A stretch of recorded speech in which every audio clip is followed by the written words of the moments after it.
Y espantoso es lo que viene a continuación en todo el sentido de la palabra. Espantoso por el hecho de que nos habla de muerte, de sangre, de un pasado luctuoso. Yo no sé, a veces muchos compañeros de la propia cadena SER y mucha gente dice que le dan ganas de apagar la emisora cuando tocamos algunos temas. Pero aquí estamos todo el equipo, aquí estamos en penumbra y dispuestos a meternos en situación. Antes que nada, un par de datos. Belme de la Moraleda, ahí es nada. Un pueblo que pasó a la posteridad como el ejemplo de enclave del misterio. El 23 de agosto de 1971, unos rostros aparecen en su suelo, en el suelo de cemento fraguado. A partir de ahí, dimes, diretes, todo tipo de investigaciones. Y aquí mismo, yo creo que hacia el mes de octubre, tuvimos un programa especial de 2 horas de duración, algunos lo recordaréis, y es una pena porque parece que muchos os vais incorporando por fortuna, ¿no?, a Milenio 3, y nos pedís muchos programas a través de ese milenio3@cadenaser.com, milenio3@cadenaser.com, cosas que ya hemos tratado en estos primeros meses. Habrá tiempo de volver a reiniciarlas con nuevas investigaciones. Algo así va a pasar en Belmez. En aquel programa mítico hablamos de Antonio Palacios Luque, el notario que aquí nos contó cómo se levantó acta notarial de aquellas caras, cómo aquello era un misterio que nadie ha podido explicar. Hablábamos de cómo la prensa y el gobierno de la época intentaron machacar el misterio, se mintió la opinión pública. Bueno, en definitiva, a día de hoy, más de 30 años después, en un pequeño pueblo de Jaén, sigue habiendo unas caras. Y la sorpresa saltaba hace prácticamente 24 horas, al final del día viernes, con una experiencia muy estrambótica, muy extraña, luego hablaremos de todas nuestras dudas, pero se arrojaban datos curiosísimos de la familia de ese lugar y de María Gómez Cámara. Para quien no lo sepa, y aquí hablamos para todo el mundo, para el que se incorpora, para el que sabe de misterio, para el que no, María Gómez Cámara es la dueña de la casa, la persona que en 30 años continúa, ahora mismo, a día de hoy, conviviendo con esos rostros. Habrá unos 10, 11 rostros, algunos los más antiguos, los mejor perfilados, el padre y el hijo, la pava, la mujer desnuda, el CSIC, todos los laboratorios que han intentado investigar el asunto saben que no hay pintura, que no hay nada añadido. Sigue siendo el gran misterio de la parapsicología mundial. Bien, lo que no sabíamos es que parece que hay una cierta conexión entre un pasado truculento, un pasado que nos lleva, ni más ni menos, que hasta la mismísima Guerra Civil Española. Yo tengo que decir muy claramente que, bueno, me he mostrado bastante escéptico estos días, primero por El Foro, un programa de televisión que pudo entrar en esa casa de las caras y al parecer una serie de experiencias sí que han de refilón pues bueno, hallado una serie de pruebas más o menos curiosas, pero en sí el medio a mí desde luego y la forma no me ha gustado. Carmen, para quien no lo sepa y muy brevemente, ¿qué ha ocurrido antes de ayer en Belmez de la Moraleda? Pues en Belmez de la Moraleda, ante todo, buenas madrugadas. Buenas madrugadas. Un programa de televisión, de Canal Sur Televisión, se presentó en la Casa de las Caras, en la casa de María Gómez Cámara, e hicieron una experiencia, como tú has dicho, un poco atípica.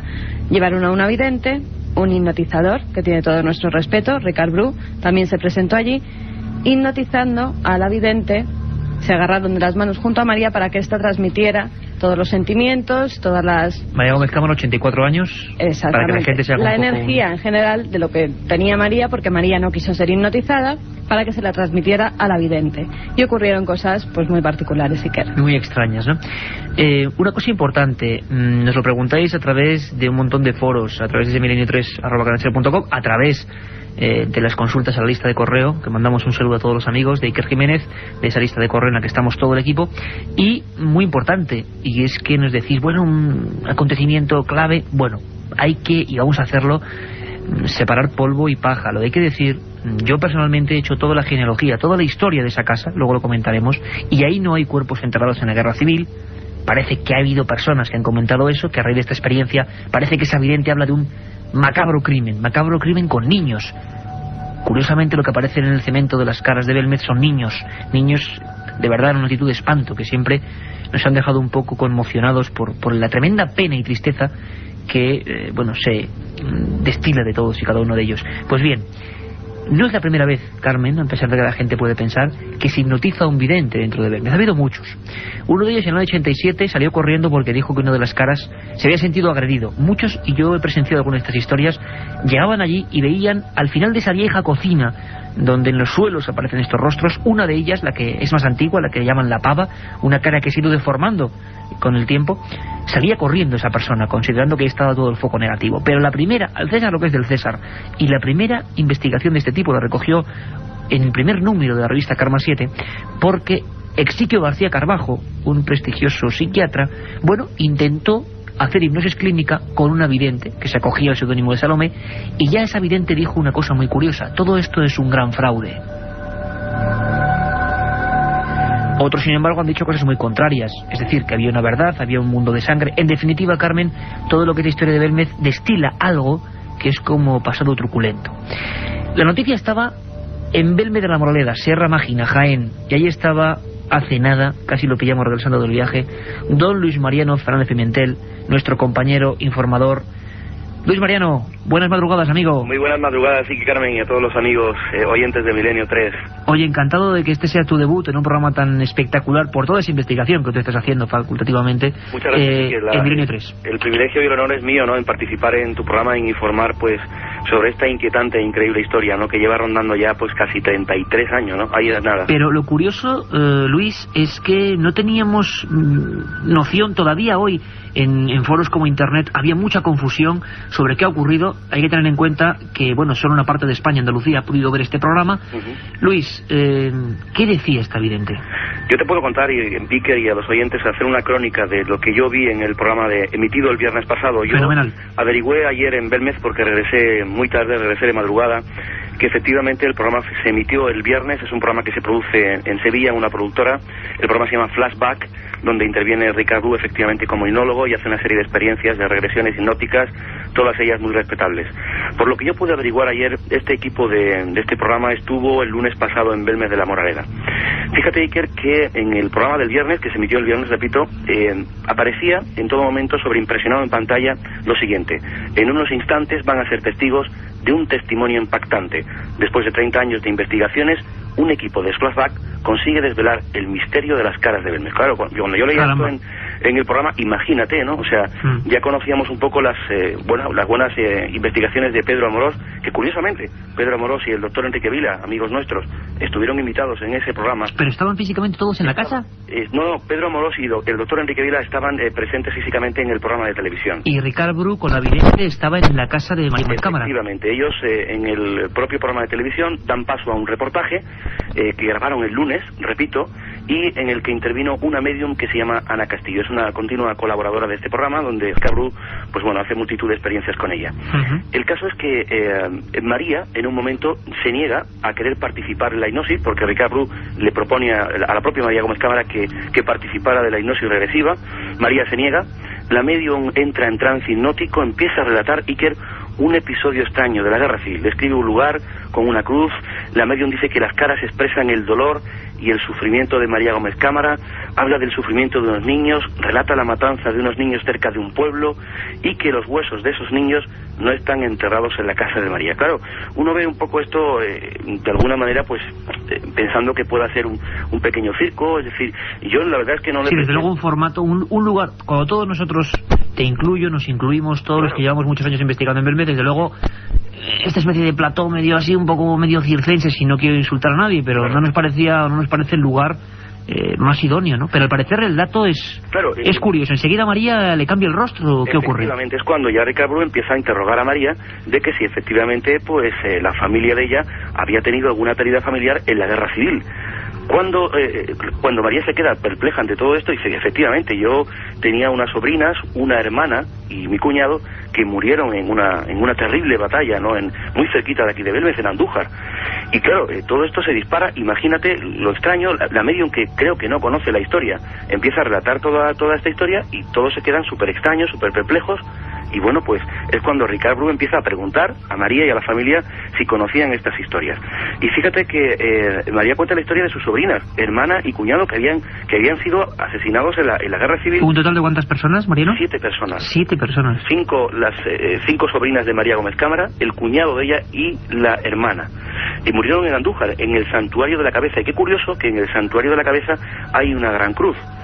Claro, la pregunta que nos hacíamos en ese momento es, pero bueno, ¿qué relación podrían tener esos acontecimientos con las caras aparecidas en el suelo de la Casa de María? La pregunta que se hacía el Linolo Group era precisamente esa, pues bueno, pues el porqué de la aparición también, por ejemplo, de la cara de Franco, que tú sabes muy bien que estaba bajo el sillón actual donde se sienta María. Estuvo acompañando durante algún tiempo pues a las caras, según Bru, la cara de Franco estaba dando una señal, la señal de la Guerra Civil.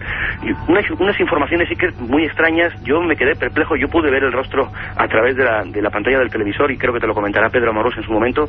También estaba perplejo porque era la primera vez, o por lo menos en nuestra constancia, de que efectivamente se hacía algo tan truculento, tan extraño dentro de la Casa de María. Y que María lo confirmaba sin que realmente sea público, y que decirlo, este detalle. Carmen, tú estás poniendo una cara, ¿a ti qué te suena todo esto? Tú has hablado largo y tendido con María, y con una cuestión, además, había un buen feeling, se puede decir, ¿no?, entre vosotras, y sí que viste una persona atormentada. ¿Te empieza a cuadrar todo esto? Pues sí, en algún sentido sí que me empieza a cuadrar. Me dijo cosas que no tienen nada que ver con esto, y que en su día, si puedo y si lo deseo, porque le prometí varias cosas a María, pues contaré.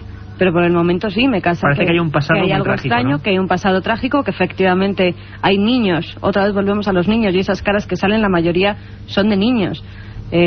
Pues para mí sí que tiene algo que ver. ¿Por qué estas muertes tan truculentas siempre y luego aparecen esos rostros de los niños? Es lo que no hemos llegado. Lo que me parece, Iker, ya demasiado que diga el programa, es que han resuelto este misterio. No Por supuesto que el misterio de las caras no se ha resuelto en ningún momento, porque todavía no sabemos qué son, ni cómo surgen, ni cómo han salido, ¿no? Es televisión, ¿no? Eso hay que darles incluso el beneficio de la duda, pero claro, yo creo que estaremos más cerca de descubrir este misterio pues con las actas notariales, con los exámenes del CSIC, y no con esto. Pero esto sí que ha generado ahí una historia un poco rara que nos tiene en ascuas. Tú, Luis Mariano, allí en Belmez estás trabajando a tope, y llegas hasta Isabel Chamorro, claro, que era una de esas hermanas que se salvaron de milagro, ¿no? Efectivamente, Isabel Chamorro, que es sobrina de María Gómez Cámara, y que los personajes de los que ha hablado Ricard Bru, o la medium, pues son precisamente, hablamos de la madre y del padre de Isabel Chamorro y de sus hermanas, que murieron, como digo, en Andújar, en el Santuario de la Cabeza.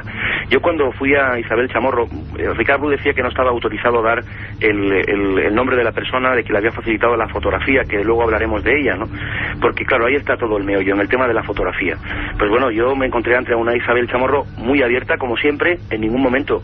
Exalcaldesa de Belmez, ¿no? Hay que decirlo. Fue alcaldesa de Belmez del año 74 al año 76. Vivió el fenómeno en sus carnes. Totalmente. Y vivió la represión sobre el fenómeno. Y vivió el segundo proceso a las caras, que se celebró en Málaga. Exactamente. Que fue todo un fraude. Que tuvo que testificar y bueno. Efectivamente. ¿Y esta mujer te enseña esa foto, Luis? ¿Y claro, qué pasa? ¿Cómo te quedas? Queda perpleja. Escucharemos después sus palabras, porque ella no daba crédito a lo que veía la noche anterior en el programa de televisión. ¿Qué tiene que ver mi familia con las caras de Belmez? Lo curioso ahí que es cuando efectivamente en el programa de televisión empiezan a enseñar esas fotografías que yo pude filmar y fotografiar, y me las he traído. Pero estamos hablando un poco de algo difícil para que los oyentes se lo puedan imaginar, porque es un tema muy gráfico, ¿no? Pero tal y como lo estás contando, Luis, te aseguro que la radio es magia, y lo sabes perfectamente tú más que nadie, y de verdad que nos estamos imaginando que te daste con los pelos de punta, ¿no? Sí, porque curiosamente, si recuerdas la primera imagen que sale en la Casa de María, la primera pava original, por decirlo de alguna manera, es exactamente igual. Vamos a ver, exactamente igual, entiéndase bien. Es muy parecida al rostro del padre de Isabel Chamorro, que era guardia civil de la época. Caramba. Es decir, hablamos de unos rasgos en la cara faciales muy parecidos. Luis, si me permites, porque imagino que la gente está impaciente intentando escuchar, vamos a ir pasando, mientras vamos contando la historia, me encantaría que escuchásemos ya a algunas voces. Carmen. Sí, la primera va a ser la de Isabel Chamorro, que como bien has dicho, era hija y hermana de los fallecidos durante la Guerra Civil. Cuenta en este corte cómo llega Ricard Bru y cómo le pide esas fotografías de su familia. Y vinieron llamando, y dice María Jesús, mira, ¿qué visita tiene? Y ya cuando dio la vuelta, Ricardo dice, ¿lo conoce? Digo, claro, por la tele. Yo de pronto me vino, digo, ¿qué noticia? ¿Qué querrá venir aquí? En fin, y ya vine que si ya tenía una foto de mi madre. Bueno, por lo visto se la pidieron a mi tía, y me dijo, no, si solo tengo eso, solo tenemos eso. Yo no esperaba nada, yo decía que tendrá que ver mi familia con las caras. ¿Qué tendrá que ver mi familia con las caras? Esa mujer se queda espantada y la prueba es ese documento gráfico que nuestro compañero Luis Mariano Fernández ha tenido en sus manos, ha recuperado. Para Ricard Bru lo dice totalmente claro, además es muy taxativo. Esta familia fue fusilada, María durante años tiene esta historia en su interior, la vive y revive cada noche, la sueña todas las noches, y claro, es cuando se empiezan a hacer preguntas. Incluso afirma que las fotografías encontradas no son hipótesis, sino que son realidad, y que el misterio ha quedado resuelto. Mira, hay que afirmar con esta rotundidad que el misterio de Belmez ha quedado resuelto. Es una boutade, ¿no? Como dirían los franceses. Si abre una pequeña vía de investigación, una nueva teoría sobre Belmez, pues pudiera ser que sí. Un dato interesante, claro. Desde luego. Yo me recuerdo perfectamente, bueno, y esto lo empezó a hacer el diario Pueblo, ¿no?, que empezó a reconstruir las personas que allí habían vivido, y es que por internet, tú sabes que es la nueva forma de que se propaguen las cosas. Ya inmediatamente mucha gente decía que debajo de la casa número 5 de la antigua Rodríguez Acosta, la casa de las caras de Belmez, estaban enterradas esas figuras. Eso desde luego yo lo he desmentido a través de internet rápidamente, porque hice ese estudio que se remonta al siglo X, una piedra fundacional en el Museo de Jaén, que se demuestra que lleva una mezquita árabe, y luego una serie de casas donde en todo caso estuvieron antepasados que sí es cierto que vivieron fenómenos extraños, misteriosos, de Juan Pereira el obispo. Pero muchos de los oyentes se preguntarán, bueno, los restos de estos familiares que fueron asesinados en la Guerra Civil ¿están enterrados en la casa de María? No, esos restos están enterrados en una fosa común. Todavía para añadir más dramatismo, ¿no? Luis Mariano, porque además vamos a oír otra vez a Isabel Chamorro cómo nos cuenta eso, cómo están enterrados en una fosa común cerca del santuario de la Virgen de la Cabeza. Yo me gustaría, Isabel María, que me contara la historia de esas personas que están en esa fotografía, porque ahí podemos ver a 5... Son siete, mi padre, mi madre y 5 hermanas. Y el novio de una de ellas, que era guardia civil, que también murió allí, en el santuario. Yo era la más chica, tenía 1 año, y esa allí 4 años. Luego la de la izquierda suya tenía 7 u 8 años. La de la otra, la de la derecha, era la segunda mayor. La segunda mayor. Así es que esto lo hicieron la Guardia Civil cuando terminó la guerra y nos lo mandó en el santuario de la Virgen de la Cabeza. Murieron, es que allí como era la guerra, pues todos los que iban cayendo en ese sitio hacían una fosa grande, y los que iban cayendo cada día los llevaban en manta y a la fosa, y así, o sea que no sabemos dónde están realmente allí, pero no sabemos en qué fosa, ni si están abajo del todo y otro ahí encima. Tremendo, porque ¿qué ocurrió exactamente en ese episodio extraño, un poco turbulento? Parece que se conjunta una especie como de tragedias con accidentes. ¿Qué más o menos podríamos sacar? Históricamente allí se podría encontrar alguna... Bueno, yo te digo una cosa, Luis, vamos a trabajar profundamente en este tema porque yo creo que lo requiere, e incluso puede que dediquemos la primera edición de la semana que viene a este asunto. Estarás con nosotros también, porque creo que, caramba, lo que parece en un principio una serie de rumores, por lo menos son un puzzle muy complejo y que puede dar nuevo aire a este asunto. ¿Y cuándo se pudo producir eso? ¿Sabía más o menos fechas? En el año Luis? 1936. 36, justo al empezar la guerra. Claro, María Gómez Cámara tenía 17 años. Y yo esta tarde, en conversación telefónica con Isabel Chamorro, un dato que bueno, no recordaba bien, es que María Gómez Cámara no estuvo en ningún momento acompañando a esa familia en Andújar, sino que María Gómez Cámara estuvo en todo momento en Belmez de la Moraleda, para más Inri. Estuvo siempre en Belmez de la Moraleda. Y nos habla Isabel Chamorro, la superviviente de esa tragedia, que ella tenía entonces 1 año. Y seguidamente Carmen nos pondrá un corte de cómo Isabel Chamorro describe cómo fue esta tragedia. Vamos a escuchar ahora mismo, Luis, para no quedarnos a medias. Vamos allá. Yo lo único que digo, que mi familia está de eso, que dicen que tienen la misma medida, que la hoja, que la boca, que el bigote de mi tío, que se la baja para abajo, que de eso. Si nosotros lo único que decimos que se ha muerto y que estuvieron... ¿Con qué caras la comparan? La fotografía que tiene mi familia esta viviente que vive, ha cogido una fotografía, y entonces a las fotografías que estos tienen de las caras le sacan muy parecido. Así que esto nosotros, las familias, no sabemos. Nosotros lo único que está ahora, que tenemos una esa, como espanto, como eso, digo, ahora al cabo de los años de mi familia, tanto que pasaron de drama, y que ahora su espíritu que están sufriendo, porque eso es lo que decía anoche en la tele, que para que estén sufriendo, que hayan salido para vengarse, porque los que los mataran vivan todavía. Y digo que ahora al cabo de los años, porque la guerra hace muchos años que se acabó y las caras hace 33 años. Caramba, no escuchábamos ese documento, Luis. Felipa Gómez. Exacto, Martínez. Felipa Gómez, sobrina de María Gómez Cámara, ¿no? Efectivamente, y hablaba también Armando Ligero, compañero y director de la televisión de Jaén, que pudo acompañarme con un cámara de televisión para poder filmarlo todo. Bueno, un trabajo espectacular. Vamos a escuchar ese último corte, aunque vamos a retomar el tema, es evidente. Isabel Chamorro, que nos contaba en una extracción obtenida por buen trabajo, compañero Luis Mariano, y Carmen, que ha estado milimétricamente observando estas declaraciones para que podamos disfrutar de algunos trozos. Escuchamos, pues este proceso trágico, ¿no?, de ese momento, de cómo incluso los cuerpos desmembrados de aquellas niñas se han quedado en el recuerdo de Isabel Chamorro, alcaldesa de Belmez. Metieron en una cueva, los metimos, mejor dicho. Y fíjate, murieron todos de cañonazo. Mi madre partía por la cintura, mi hermano la amiga del medio, sin cabeza, la cabeza por un lado, el cuerpo por otro. Y yo en un pan de sangre de eso. Que mi hermana esta iba a meterse también en la cueva y un guardia civil la cogió de un brazo y se la llevó.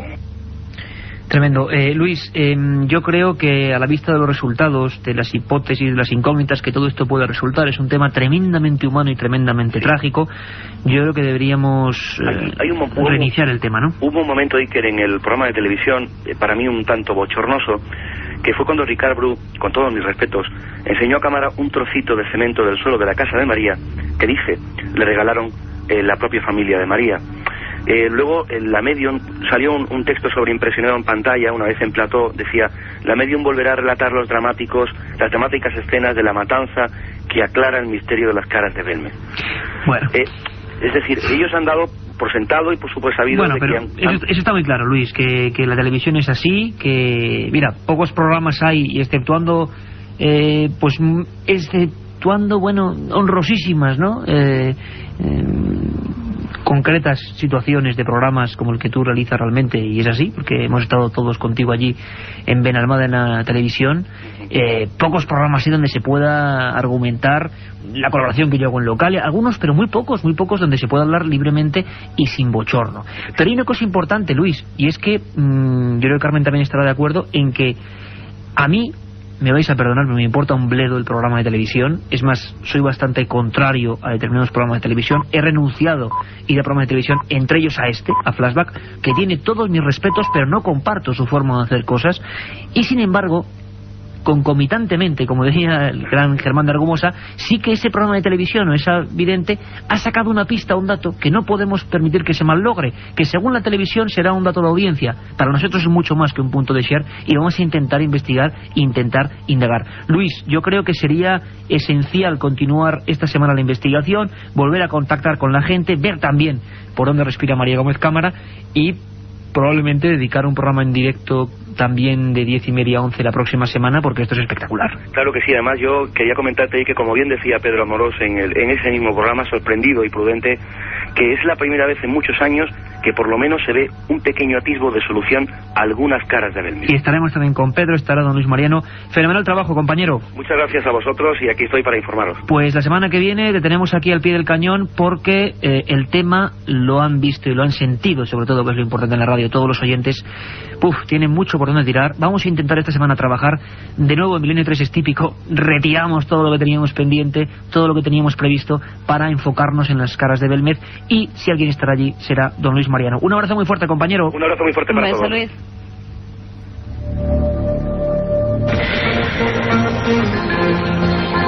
La otra realidad. Milenio 3. En la cadena SER. Bueno, pues la fuerza de estos documentos va a hacer que incluso modifiquemos todo lo que teníamos previsto para hoy. Varias cosas importantes que estaban sucediendo, pero yo creo que ha merecido la pena, ¿verdad, Carmen?, esta historia apasionante. Milenio 3 es un programa dúctil, versátil. Sabéis que hay un lugar, milenio3@cadenaser.com, milenio3 con número @cadenaser.com, y ya queremos todas vuestras sugerencias de todo tipo, porque el misterio ha ocurrido en Andalucía. Ahí estaba. Y no es de Andalucía, vamos a hablar de misterio, tema ovni, tema de apariciones, temas extraños. Vamos a saludar ya rápidamente, sin solución de continuidad, aunque hayamos cambiado todo lo previsto de este programa, con don José Manuel García Bautista, nuestro corresponsal en la zona, sobre todo de Sevilla, corresponsal en Andalucía, y que está siguiendo unos casos que ya hacen de este programa de la madrugada, bueno, Pero si queréis misterio puro y duro, yo creo que más no se puede dar. Ya no solo Caras de Belmez, antes de ayer un misterio apasionante y estaba Luis Mariano, sino que en Sevilla, fenómenos extraños, clásicos, puros, duros, en una zona mágica. Don José Manuel García Bautista, corresponsal de Milenio 3 en Andalucía, buenas noches. Hola Iker, buenas noches. Bueno, ¿qué ha pasado últimamente? Tenemos un mes bastante agitado en esa zona en lo que a objetos volantes no identificados se refiere, ¿no? Pues la verdad es que sí, Iker, la verdad es que en este último mes, en todo lo que es la cornisa de las Jarafes, han estado registrando avistamientos y más profundizando dentro de la misma cornisa, en la zona del entorno de Gerena y en Alcoya.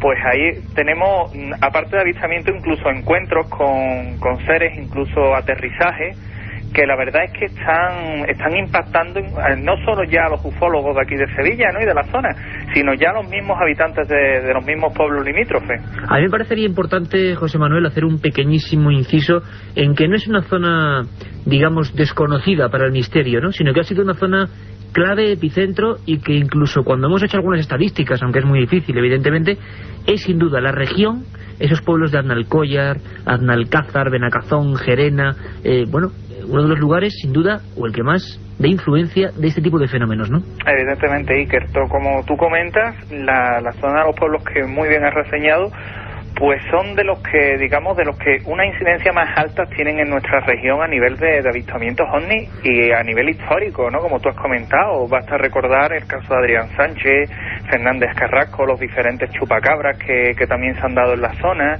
el tema de los avistamientos en torno a la presa de Bolide en Apirza. Aparte hay una zona allí que se llama Mesa Redonda, que es un importante yacimiento arqueológico, que también se han registrado avistamientos y aterrizajes. Creo yo que no hay ningún investigador en nuestro país, ¿no?, que no conozca ya esa zona como una zona, como tú bien indicas, famosa en avistamientos, ¿no? Y la verdad es que desde siempre, ¿no?, y desde que en Sevilla los históricos, los ufólogos clásicos investigaban, era un lugar de reunión. Los Osuna, los Barnaude, Joaquín Mateo Nogales, era su zona para hacer aquellas famosas alertas ovnis de antaño. Páginas históricas, José Manuel, en la historia de la ufología, desgraciadamente olvidadas por muchos, pero que nosotros intentamos mantener en su esencia. Y estás tú, investigando y acercándote a los testimonios. Reséñanos algunas de las cosas más interesantes, porque son muchas, algunas de las que tú has anotado bien en tu cuaderno y que iremos tocando semana a semana, que han pasado en una zona sobre todo concreta, limítrofe o cercana a Gerena, ¿no? Exactamente, porque en los alrededores de Gerena, vamos a darle un radio de acción de 500 metros en torno al pueblo. Se han registrado, aparte de avistamientos, yo haría una especial mención a un caso de una especie de comunicación Morse, vamos a llamarlo así, que tuvieron allí 3 personas, en este caso Joaquín Mateo Nogales, investigador de la zona, que aparte de tener este contacto ha tenido otra serie de experiencias bastante fuertes, y 2 testigos más, Eduardo y José Rubio. El caso es que estando un día allí en esta zona, vieron una luz, es curioso, sobre unos olivos, una luz rojiza, y Joaquín Mateo, con la improvisación que a él se le conoce, les hizo unas señales en código. La sorpresa surge cuando aquella luz le responde y se comienza a acercar al coche donde ellos estaban, y la verdad es que se quedaron bastante impactados. Aquella luz desapareció, dejó como una estela blanca, y evidentemente aquello no era nada que se correspondiera con nada de lo visto hasta ahora de fabricación humana, ¿no? Esta misma experiencia la tuvieron también en el mes de enero pasado. También tuvieron otra especie de contacto de este tipo a nivel de este tipo de comunicación, ¿no?, a base de señales con otro extraño objeto. Hay un caso también curioso, un avistamiento sobre un pantano, una luz roja que llegó se ubicó sobre el centro del pantano y comenzó a aspirar el agua de uno de los entornos cercanos a Aznalcóllar, famosa por la empresa que allí había de Bolide en Apirza. Aparte de todo ello, en los entornos de Venta Vicenta y Venta el Alto, que son dos zonas conocidas en lo que es la localidad del Garrobo, ha habido avistamientos de objetos triangulares, de los cuales se dispone una fotografía que en uno de los informes remitidos a ti por email creo que la llevas, y una reconstrucción, unas luces triangulares rojizas que rotaban en torno a un eje, Y Joaquín Mateo también ha tenido contactos personales con unas especies de entidades que la verdad es que estamos en estos momentos, tanto Rafael Cabello, mi compañero, como yo, pues nos encontramos investigándolo, ya que la experiencia ha sido bastante fuerte. Lo curioso además, José Manuel, es que para quien no le quepan dudas, soy de un talante bastante escéptico, casi siempre incluso desmontando casos, demostrando que ha sido tal tipo de avión, tal tipo de artefacto, es decir, que tampoco la credulidad en el mal sentido de la palabra puede relacionarse con vosotros, y sin embargo hay una actividad e incluso apariciones en algunos puntos, como en la época clásica, de seres, no sé si asociados o no a luces, José Manuel. Pues Iker, efectivamente asociado a luces estos seres. ¿Y también recientemente? Y recientemente que tenemos 2 testigos, de los cuales tú tienes una entrevista con uno de ellos, y que vieron aterrizar algo. Era curioso porque estaban en su vehículo, ¿no? Una densa niebla los absorbió, digamos, descendió algo del cielo, algo que parpadeaba luces amarillas y rojizas, y de aquello salieron 2 seres, 2 humanoides. Los testigos se quedaron impactados, e incluso por el entorno de Gerena, en las proximidades a la vivienda de Joaquín, pues nos comentaba él que se han llegado a ver seres de luz, seres luminosos. Caramba, demasiado espectacular y concentrado como para tratarlo solo en un día. Queríamos acercar, porque lo habíamos anunciado ya la semana pasada, a todos los oyentes de Milenio 3 en todas las partes de España y del mundo, la voz de nuestro corresponsal allí, que está siguiendo punto por punto los casos, y nos da la impresión de que algunos de ellos tienen que ser recuperados y analizados en este programa en próximas ediciones de madrugada. El tema está ahí, la mini oleada, como dirían los clásicos, está ahí, de observaciones que de momento no sabemos lo que es, y tenemos a nuestro corresponsal José Manuel al cabo de la calle. José Manuel, muchas gracias, un abrazo muy fuerte, y seguimos charlando la siguiente semana. A ti siempre, Iker, muchas gracias. Un programa que se sumerge en el otro lado de la realidad. Milenio 3, con Iker Jiménez y todo su equipo en la SER.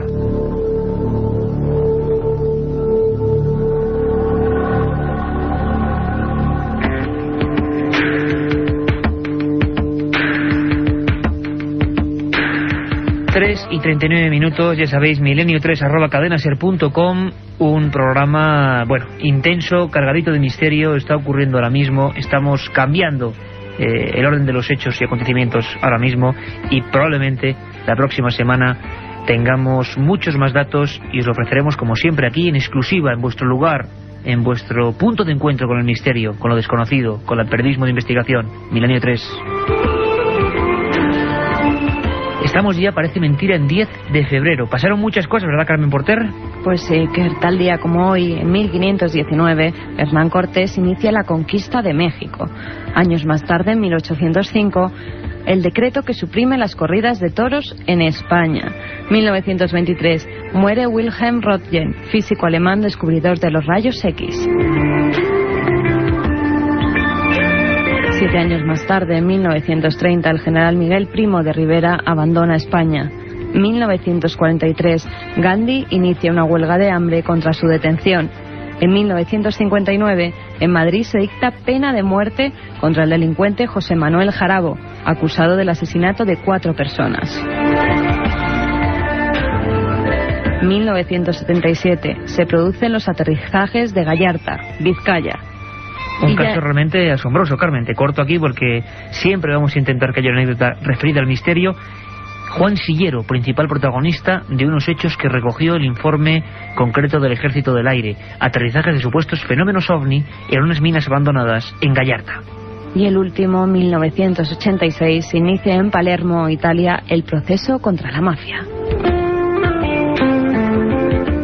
Y nosotros no somos ninguna mafia, en todo caso de periodistas que, bueno, nos entusiasmamos con programas como el de hoy, que sentimos a flor de piel el misterio y que sabemos, lo estamos comprobando día tras día en vuestros mensajes, en vuestras llamadas, en vuestro apoyo, que también lo sentís como nosotros, que no tenemos ninguna verdad, que no queremos vender nada a nadie, simplemente queremos sentir, vivir y disfrutar de esta comunicación directa con España y con todo el mundo a través también de Internet, y que cuando ocurren cosas como este trabajo magnífico de Luis Mariano o de José Manuel García Bautista trayéndonos la última gota del misterio, nos sentimos felices, y nos sentimos felices también de recuperar algunas historias que sabemos os apasionan.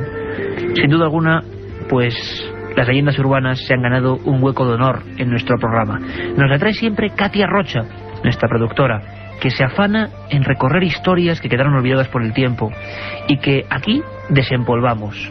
¿Alguien ha escuchado alguna vez hablar de las 7 iglesias?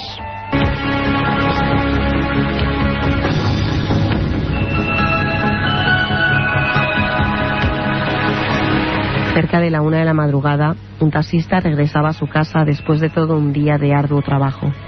En la calle ya no había nadie, pero al pasar frente al cementerio general de la ciudad, se percató que una chica le hacía la parada. Este pasó de largo pensando que ya estaba muy cansado y que era muy tarde para hacer otro trayecto. Sin embargo, reflexionó, frenó y dio marcha atrás porque siendo de noche no era bueno que caminara por allí sola. Tenía aproximadamente entre 18 y 19 años. Su rostro era angelical, inspiraba pureza, de piel blanca, cabello sumamente largo, era delgada, facciones finas, con unos ojos grandes azules, pero infinitamente tristes. Tenía un vestido blanco de encaje y en su cuello colgaba un relicario bellísimo de oro que se veía de época. El taxista le preguntó a dónde la dejaba y ella le pidió que le llevara a visitar 7 iglesias de la ciudad, las que él quisiera. Su voz era suave, muy triste, pero dejaba notar un timbre muy extraño, que le dejó una sensación de miedo y misterio. El taxista la llevó a cada una de las 7 iglesias sin replicar. En cada una pasaba cerca de 3 minutos y salía con expresión de serenidad, de tranquilidad, pero sin abandonar de sus ojos esa mirada de infinita tristeza. Al final del paseo, ella le pidió un favor. Discúlpeme si he abusado mucho de su bondad. Mi nombre es Alicia. No tengo dinero para pagarle ahora. Sin embargo, le dejaré este relicario y ¿podría hacerme un último favor? Vaya a la colonia Jazmines 245. Ahí vive mi padre. Entréguele mi relicario y pídale que le pague su servicio. Ah, y dígale que lo quiero y que no se olvide de mí. Déjeme donde me recogió, por favor.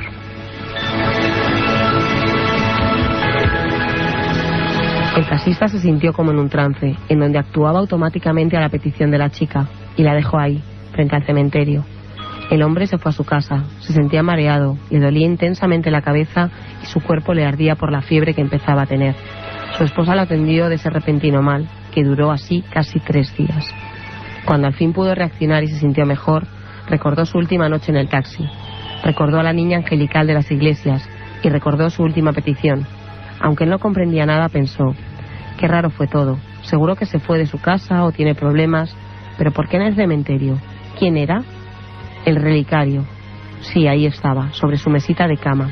El relicario de Alicia, que ahora tenía restos de tierra. Tomó su taxi y fue a la dirección que le dio la chica, pero no con la intención de cobrar, sino de descubrir, conocer, aclarar la verdad detrás de ese misterio que le inquietaba. Tocó. Era una casa grande, estilo colonial, vieja, y entonces abrió un hombre. Tenía una edad avanzada, alto, de aspecto extranjero. El taxista le dijo: disculpe, señor, vengo de parte de su hija Alicia. Ella solicitó mis servicios. Me pidió que la llevara a visitar 7 iglesias. Así lo hice y me dejó su relicario como prenda para que usted me pagara. El hombre, al ver la joya, rompió en llanto incontrolable. Hizo pasar al taxista y le mostró un retrato. Era el retrato de Alicia, idéntica a la de hace 3 noches. El padre de Alicia le explicó que hacía 3 noches cumplió 7 años de muerta. Murió en un accidente automovilístico y este relicario que le dio fue enterrado con ella. El padre no cesaba de repetir: hija, perdón, debí hacerte una misa, debí haberme acordado de ti. El taxista le contó el mensaje que Alicia le había dado para él. Me dijo que le amaba mucho y que no se volviera a olvidar de ella. Creo que eso fue lo que la dolió. Se dice que el padre de Alicia recompensó al taxista. Le regaló toda una flotilla de taxis para que iniciara un negocio. Todo en agradecimiento por haber ayudado a su niña adorada a visitar las iglesias en su aniversario fúnebre.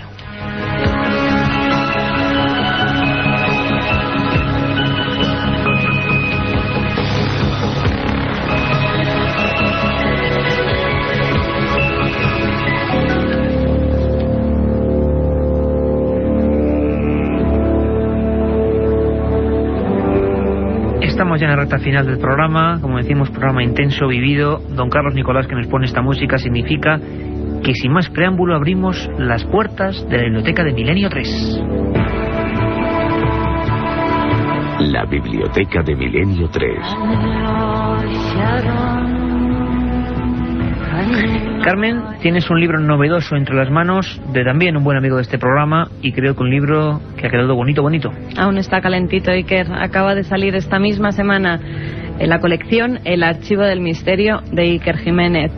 El libro El secreto de la Gran Pirámide, la construcción más misteriosa del mundo. Su autor, Manuel Delgado, y la editorial, como no, EDAF.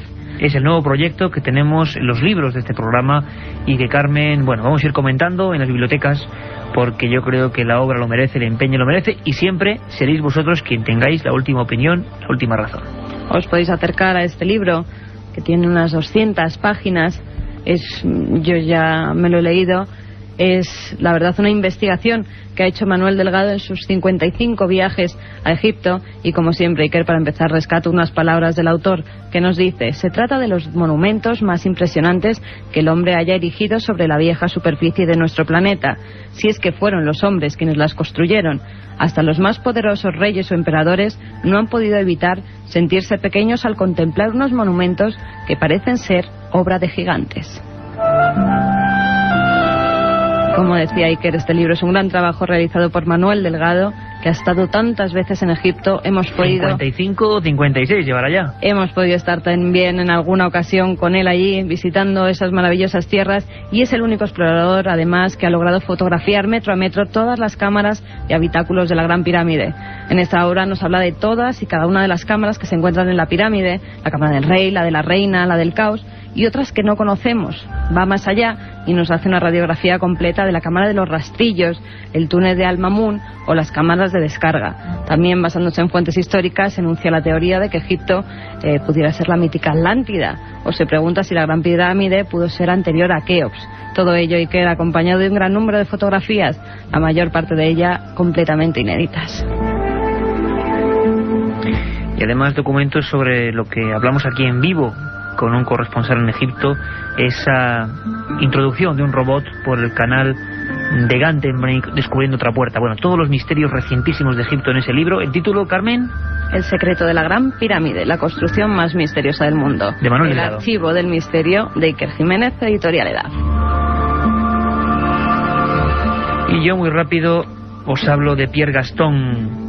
Desapariciones misteriosas. Este hombre hizo un trabajo encomiable, un trabajo que nos va a servir para algunos programas y documentos. El primer sitio donde se hablaba en España de desapariciones como la de Oliver Larch, Tony Bowman, niños absorbidos por la nada, absorbidos por el cielo, y que fueron motivo de investigación policial.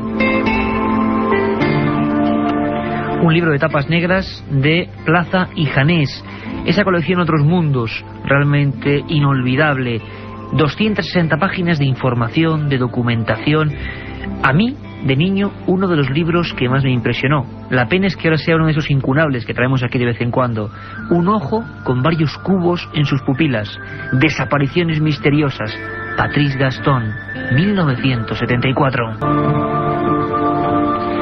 Y ya no nos quedaba más que una guinda, que es tenerlos a todos informados, a la última. Este programa, sabéis que tiene un plantel de corresponsales que, bueno, yo creo que casi no se lo merece, y como no nos merecemos tampoco la audiencia, creo que auténtica, apasionada, y que siempre, no tenemos en esta semana pregunta del oyente, pero sabéis que estamos dispuestos. Tenéis desde ya una semanita para enviaros casos, historias, reseñas, sucesos si queréis que profundicemos en ellos. Bueno, habrá esa sección siempre para intentar, bueno, llevaros todos los datos hasta vuestro propio domicilio. Lo que sí es importante es que un programa de periodistas tenga periodismo de última hora. Eso siempre lo conseguimos con el informativo. Carmen Porter y Carlos Barroso traen todos los datos. Esta semana nos ha sobrecogido una noticia que nos llega desde el Congo y que curiosamente está pasando desapercibida para la mayoría. Miles de niños congoleños están siendo torturados, violados, privados de comida u obligados a beber pociones mágicas, a veces incluso por sus propios padres, que les acusan de ser brujos. El gobierno del Congo está desarrollando una campaña para denunciar estos excesos. presos, aunque la justicia del país aún no dispone de medios eficaces para luchar contra ellos. Lo cierto es que miles de niños se están convirtiendo en chivos expiatorios de los problemas de los adultos, lo que está provocando la huida de los menores que se están instalando en las calles, los cementerios o las cloacas de Kinshasa. Enseguida vamos con ello. Antes repasamos otras noticias en titulares con Carmen Porter. Un descendiente del conde Drácula se niega a ser clonado. Un niño de 2 años muere en un ritual religioso. La Santa Sede tolera la meditación y a Harry Potter y considera la New Age como casi un demonio. Miles de niños del Congo están sufriendo las más increíbles vejaciones sin que la justicia del país tenga los medios suficientes para poder impedirlo. Los mayores, en muchos casos sus propios padres, les acusan de estar embrujados y de ser las causas de todos sus males. Carmen. Según la embajadora de la presidencia congoleña para los asuntos de la niñez, Solange Gonda, muchas personas torturan impunemente a los menores amparándose en creencias religiosas y tradicionales. Algunos padres han quemado vivos o apaleado hasta la muerte a sus hijos, a los que acusaban de ser brujos. Uno de los casos que ha saltado a la luz ha sido el de la familia de Faustin Seken, que responsabilizó a sus 3 hijas de los males familiares y ellas mismas declararon ante el párroco local que habían sido embrujadas por un vecino. Faustin además asegura que por las noches sus hijas se convierten en ratas que comen carne humana y le anuncian una muerte rápida si no las obedece. Ante tales hechos, las niñas fueron sometidas a un exorcismo en el que pereció una de ellas, Prisca, de 9 años. Nos vamos ahora a la ciudad chilena de San José de Maipo. Es la capital de una comuna que lleva el mismo nombre y que se encuentra a unos 48 kilómetros al este de Santiago. Aparte de su belleza natural, esta localidad chilena ofrece un curioso atractivo adicional. Ha sido declarada capital turística OVNI de todo Chile. Corresponsal de la cadena SER, Isabel Cuevas. Cientos de personas se reúnen periódicamente en San José de Maipo, declarada capital turística OVNI de Chile, para visitar objetos voladores no identificados. Situada a los pies de la cordillera de los Andes y cerca de la capital chilena, San José de Maipo se enorgullece de ser punto de encuentro de ufólogos de distintos países que llegan allí con la esperanza de presenciar algún fenómeno extraterrestre de los muchos que se dan durante el año. El ayuntamiento de esta localidad, situada a 2.600 metros de altura, en una zona de gran riqueza mineral y cielo muy limpio, está diseñando letreros para guiar a los curiosos hasta el lugar donde se producen los avistamientos y aconsejarles que mantengan la calma en el caso de que vean un ovni. Algunos carteles incluso recomiendan a los visitantes utilizar sus cámaras de vídeo para que quede constancia de la presencia de los objetos voladores. Hace unas semanas, decenas de personas tuvieron la suerte de observar la aparición de 3 ovnis, según han dicho testigos del hecho, que aseguran que en San José de Maipo se producen unos 4 avistamientos al mes. ¿Quieren saber cuál es el último proyecto de Clonate? Pues nada más y nada menos que crear una copia humana de Rodolf Vlad Drácula, el único descendiente vivo en estos momentos del mítico y sanguinario conde Drácula. Por supuesto, se ha negado. Rodolf recibió hace unos días una carta firmada por Boisselier, directora de la empresa Clonate, en el que le invitaba a clonarse y a cambio de su clon le solicitaba una compensación de $200.000. Por su parte, el descendiente del mítico conde Drácula aseguró que aunque mi apellido está ligado a historias tremendas, soy buena persona y no me presto a cosas como esa. Espero que las leyes sean lo suficientemente rígidas como para prohibir de forma electiva la clonación. Un equipo de investigadores ha descubierto en la isla de Creta, al sur de Grecia, los restos de un Dinocerim gigantissimum, una criatura de aspecto feroz parecida a un elefante, pero con un solo ojo, que podría haber dado lugar a las antiguas leyendas sobre cíclopes. Según el geólogo Fasoulas, quien encabezó las excavaciones, los restos hallados pertenecen a un mamífero y tienen una antigüedad de 7 millones de años. El animal, que se parecía a los elefantes, tenía unos colmillos curvos y muy largos. Además, en sus cráneos se han podido observar un agujero muy grande en medio de la frente que podría haber dado lugar a las leyendas de cíclopes que han dado la vuelta al mundo. Y apuntamos ya a otras noticias también interesantes. 17 personas sacrifican en Colombia a un niño de 2 años de su propia familia durante un rito religioso. Miembros del Cuerpo Técnico de Investigaciones de la Fiscalía de Colombia descubrieron el cadáver del niño y a 17 personas ataviadas con túnicas blancas que danzaban cerca de donde estaba sepultado de pie el cuerpo del menor. Según declararon algunos testigos, los padres y familiares del niño comenzaron a saltar sobre él hasta darle muerte. Estaban como poseídos por la música. Decían que el niño no estaba muerto y que lo estaban purificando. Según los policías, la madre del niño, Nancy Raigoza, aseguró: yo soy Cristo y lo puedo regresar a la vida. También dijo que podrían revivir a las víctimas cuando quisieran, por lo que las autoridades sospechan que puede haber más. En fin, y el Vaticano dice sí a Harry Potter y a la lectura del horóscopo, pero califica de demonio a la secta New Age. El Vaticano ha asegurado que no hay nada malo en la meditación, en hacer yoga, en leer los horóscopos o ver películas de magia y fantasía, como las de Harry Potter, siempre que se sepa discernir entre el bien y el mal y no se pierdan de vista las enseñanzas cristianas. Por su parte, según la Santa Sede, la New Age es anticristiana, porque niega la historia y rechaza la idea de que la espiritualidad pueda tener raíces en el tiempo, porque considera a Cristo como el Maestro Supremo y nunca como el Salvador, porque es una forma de pseudomisticismo, porque niega la trascendencia de Dios, el pecado, e impulsa a leer el futuro en las estrellas y no a construirlo. Y les recordamos que continúa la votación para elegir santo patrón de Internet y de los cibernautas. El plazo termina en marzo, así que hay que darse prisa. Por el momento, los 3 mejor situados en la votación son el Arcángel San Gabriel, con un 40% de los votos, Santa Tecla con el 27% y San Isidoro de Sevilla con el 13%. Por esta semana es todo. Volvemos con más noticias dentro de 7 noches en Milenio 3. Bueno, hay que ver cómo está el mundo con las matanzas de niños en Colombia y en el Congo. Es triste, pero el ser humano parece que no aprende jamás. Mails a milenio3@cadenaser.com. Muy rápido, Carmen. Allí nos ha escrito Gustavo Tapioles. Nos dice: me gustaría saber cuál es el resultado de las investigaciones de la fábrica de Follos. Bueno, cosas apasionantes. Francisco Contreras Gil, nuestro corresponsal en Valencia, unas fotografías digitales y un rostro, de verdad que sí, que ha aparecido en algunas de ellas. Están con el análisis y están un poquito asustados. Veremos qué ocurre. Steve Fox nos dice: digo, programa los domingos por la noche, pero no puedo de 3 a 4. ¿Dónde puedo conseguir esos programas? IkerJiménez.com, lo decimos siempre, para todos aquellos que queráis, con el permiso, por supuesto, de la cadena SER, ver, mejor dicho, escuchar todos los programas acumulados. Hay unos 45. IkerJiménez.com. Nos sugiere Cielo García, que así manda el mail, que hagamos un programa sobre naves extraterrestres que hayan sido hostiles con los humanos. Bueno, primero no sabemos si naves extraterrestres, eso sería lo primero y lo más importante. Sabemos que hay un fenómeno que es el fenómeno OVNI, que lo investigan los gobiernos, pero no sabemos, como no sabemos casi nada, qué demonios, orígenes y tipo de cosas. Pero hablaremos de casos donde gente ha sido aparentemente agredida por extrañas luces. Un tema importante en Brasil. No hay tiempo para más, os dejamos con los servicios informativos y luego, no os lo perdáis, don Roberto Sánchez. Hasta dentro de 7 días.